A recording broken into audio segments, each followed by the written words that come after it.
Dans ce nouvel épisode de FAQ Marketing, nous allons voir le but du marketing.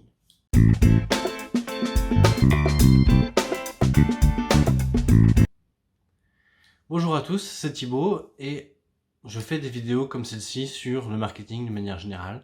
Donc si cette vidéo vous plaît, n'hésitez pas à aller voir les autres vidéos et surtout à vous abonner et activer la cloche pour ne rien rater des futures vidéos. Alors, c'est quoi le but du marketing? Eh bien, le principal but du marketing, finalement, c'est d'analyser les besoins, savoir ce dont les clients ont besoin afin de leur proposer le meilleur produit ou service possible. Cela passe par une analyse approfondie de l'offre, de la demande et de l'environnement. En ce qui concerne l'offre, donc, on va analyser, tout simplement la concurrence, qui elle est, de quoi elle se compose, qui sont ses principaux acteurs, qui est le leader du marché, qui sont les challengers, qui sont les suiveurs, ce genre de choses. En général, on analyse la concurrence grâce aux 5 forces de Porter. Donc, Michael Porter est un théoricien du management. Et pour lui, donc, la concurrence se résume à 5 forces, c'est-à-dire donc l'intensité concurrentielle, est-ce qu'il y a beaucoup de concurrents? Les produits de substitution, c'est-à-dire quels produits répondent aux mêmes besoins, même s'ils sont différents de nos produits. Par exemple, si on prend comme besoin le fait de se véhiculer, les voitures répondent à ce besoin, mais également le vélo et la moto. Et ce sont des produits différents. On a également la menace des nouveaux entrants, c'est-à-dire est-ce que de nouveaux concurrents peuvent apparaître sur le marché?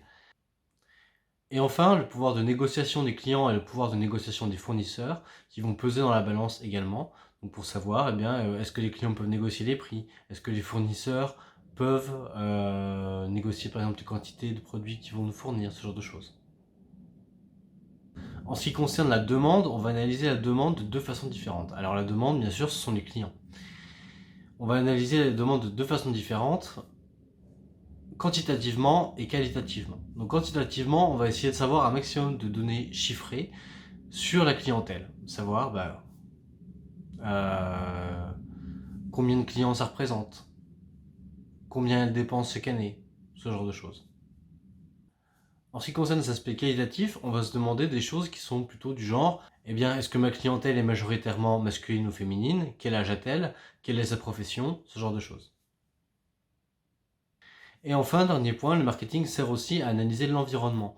On va analyser l'environnement à travers plusieurs facteurs qu'on appelle la méthode Pestel. Donc, la méthode Pestel, que je vais détailler dans quelques instants, sert à analyser les opportunités et les menaces de l'environnement. C'est-à-dire, qu'est-ce qui, autour de l'entreprise, constitue un point positif ou constitue un point négatif.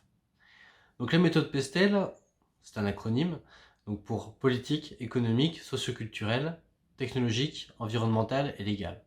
Donc on va essayer de se demander, pour chaque aspect, par exemple l'aspect politique, savoir si par exemple, le pays dans lequel se trouve l'entreprise a une bonne stabilité politique. Ou du point de vue économique, par exemple, est-ce qu'une crise économique n'est pas survenue ces dernières années, pouvant mettre à mal le pouvoir d'achat des clients, etc. Voilà, c'est tout pour cette vidéo, j'espère qu'elle vous aura plu. Si c'est le cas, n'hésitez pas donc à vous abonner, c'est très important, et surtout à l'aimer, à la commenter, à la partager partout où c'est possible. Si vous avez des questions concernant le marketing, n'hésitez pas à les poser en commentaire, j'y répondrai dans une prochaine vidéo. Et sur ce, je vous dis merci et à bientôt.